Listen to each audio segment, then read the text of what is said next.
परिस्थिती अशी आहे की चायनीज मालासारखं आहे, चले तो चांद तक नहीं तो शाम तक। व्यासपीठावरील सर्वच मान्यवर आणि आपण हजारोच्या संख्येने जमलेले शेतकरी बंधू आणि भगिनींनो, महाराष्ट्रात आणि देशामध्ये सगळ्यात अस्वस्थ जर कोण असेल तर तो या देशातला शेतकरी आहे। यापूर्वी देशातला शेतकरी दिल्लीच्या दारात जाऊन बसला, 700 पेक्षा जास्त शेतकरी मृत्युमुखी पडले, पण दिल्लीचं सरकार हललं नाही। आता पुन्हा एकदा गेल्या काही दिवसात दिल्लीमध्ये जाऊन शेतकरी मागतोय ती आधारभूत किंमत मागतोय।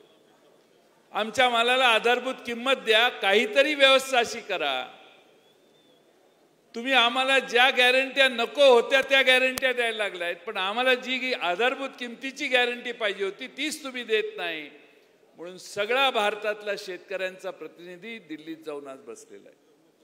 आज कांद्याची काय परिस्थिती आहे मी वेगळी सांगायची गरज नाही। आता येताना पवार साहेबांनी कांद्याच्या ट्रॉलीच्या ट्रॉल्या बाहेर बसलेल्या पडलेल्या बघितल्या आहेत।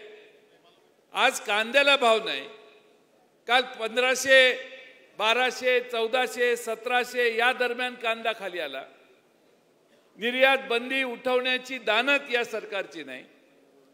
केळी पाठवायची असतील तर बांगलादेशमध्ये आम्हाला केळी संत्रा पाठवता येत नाही। द्राक्षाची काही फार वेगळी अवस्था नाही आहे। सोयाबीनचे दर पडलेले आहेत।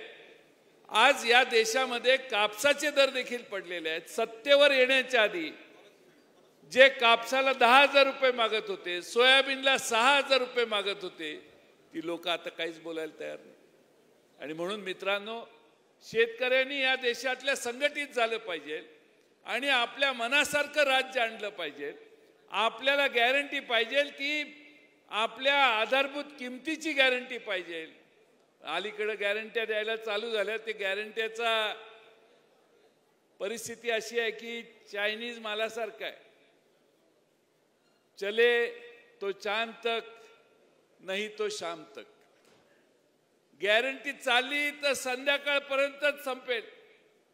गॅरंटी उद्याची वेगळी, प्रत्येक गोष्टीत गॅरंटी। आणि आज एवढा प्रचंड भडीमार चालू आहे जाहिरातींचा। तुमचा मोबाईल चालू केला की सेकंदाला जाहिराती आहे, टीव्ही चालू केला मिनिटाला जाहिराती आहे।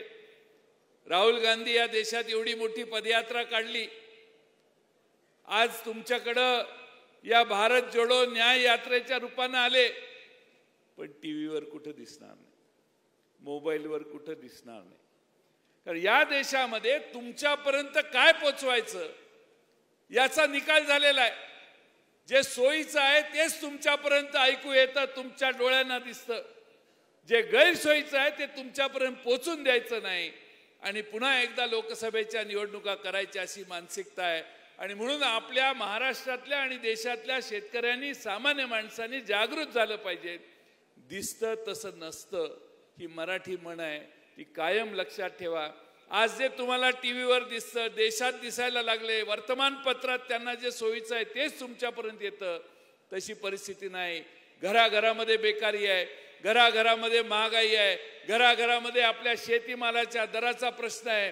हे सगळे प्रश्न घेऊन भविष्य काळात तुम्ही सगळे लढाल असा विश्वास बाळगतो। राहुल गांधींचं राष्ट्रवादी काँग्रेस महाराष्ट्राच्या वतीनं मी मनपूर्वक महाराष्ट्रात स्वागत करतो आणि माझे 2 शब्द पूर्ण करतो। धन्यवाद।